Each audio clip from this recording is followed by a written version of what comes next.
off this set and never come back. I love that. I love that. I want you to do this right. You either do it right or you get off the set. You hear me? Get this together. It's not cutting. You make this work or I take you out. I want you off my set. I'm the double quick. I can't hang out? Just for a minute?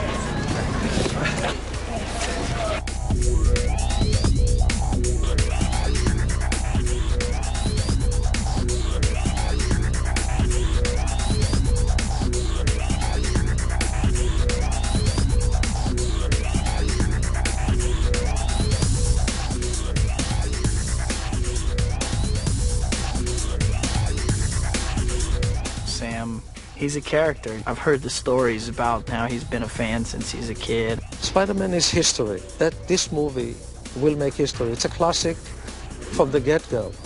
And you need someone there who says, I respect that. I want to make it edgy. I want to make it a high-action adventure. But I have to tell a story here that anybody can see. Sam grew up having Spider-Man painted on the wall in his room, which is the best kind of a man to take the helm for a movie like that. What Sam's good is rooting all the fantastical elements with a reality, which is sort of conventional wisdom, but I felt that all the time, that he always would start out with a very down-to-earth concept and then kind of spin off on that. He has such a great imagination, and I hear him talk about Spider-Man, and his eyes sparkle. So I think that he just, had such a knowledge and such a love for it, and it really comes through. He's warm and kind, and, a lot of directors, you feel as if they're standing over you with a big stick or something, but he couldn't be sweeter and more fun to work with. He's got a tremendous visual sense. He's a great visual storyteller and kind of has a great sense of how, movies, the unique thing about movies is how the pieces are put together.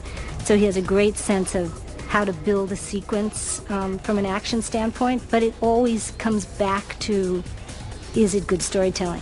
When I first discovered Sam Raimi in my drama class in high school, I thought he was a schmuck, and now I'm convinced of it. It's great to see him at his element. Sam's the right guy to make a movie like this, because this is how his brain works. Things are magical and fanciful, and now he's got the raw cash to make it happen. There's a lot of filmmakers who would be lost in this environment, but with Sam, this is his world. This is what he does best. He brought a really wild, seat-of-the-pants style of filmmaking to Evil Dead and Evil Dead 2, and he used to work with the Coen brothers, and I think there was a lot of cross-influence way back, which went into the early Coen brothers film and Sam's films, and in their own crazy ways, they were both very influential. Spider-Man had real personality, he had real problems. The character of Peter Parker was a real kid in high school, and the Spider-Man comic books were more about how these superpowers affected his real life. So I could really relate to those stories in the early Spider-Man comic books in the 60s and 70s, and he became one of my favorites. Well, I always would admire as a kid how the artists in comic books had to come up with one illustration that told the story. You'd see these very dramatic presentations in the comic books, and they had to depict exactly what was happening in the drama. I would read these comic books and learn a lot about how to tell a story with pictures. I had never made a type of picture that was widely commercially popular. I usually make dark and stranger type pictures that appeal to the general public. So I was surprised when I actually went in for an interview for Spider-Man, because I knew how they had expected it to be a very popular mass appeal picture. And all I did was explain to the executives what my love for the character was, all the great things that I had seen Stan Lee and the great artists and writers at Marvel create over the years, and I told them how much I loved it and what aspects I loved about it. And I got a call back the next day saying I had the job. Years ago, Sam and I were going to do a movie, The Mighty Thor, another Marvel character. We had planned to do that. We'd co-write it together, and he would direct it because I was too busy. But for some reason, we never got around to doing it, really. But I had gotten friendly with Sam. I had great respect for him. He's a great director, an intelligent guy, the nicest guy you could ever meet. I'm absolutely delighted that he's the one who's doing Spider-Man. I think it's very lucky that we were able to get him, because he's going to do the character justice. He's a great collaborator. He really, just in general, made me feel like a part of the team, like I was really contributing a lot to the film.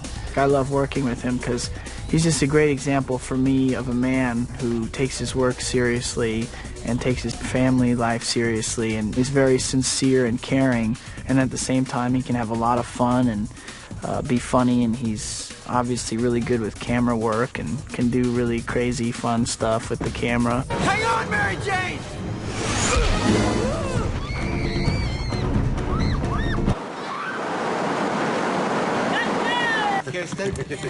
I forget, did you want the movie to be good or bad? Good. Why? I have to ask if I can ask you for one more quarter speed faster. He's so intelligent, so funny on set, and just makes it like a really calm atmosphere where this set could be like, you know, everybody's stressing out, because everybody's stressed out around him, and he just keeps everybody calm and like good-natured, and he's a you know, a good role model.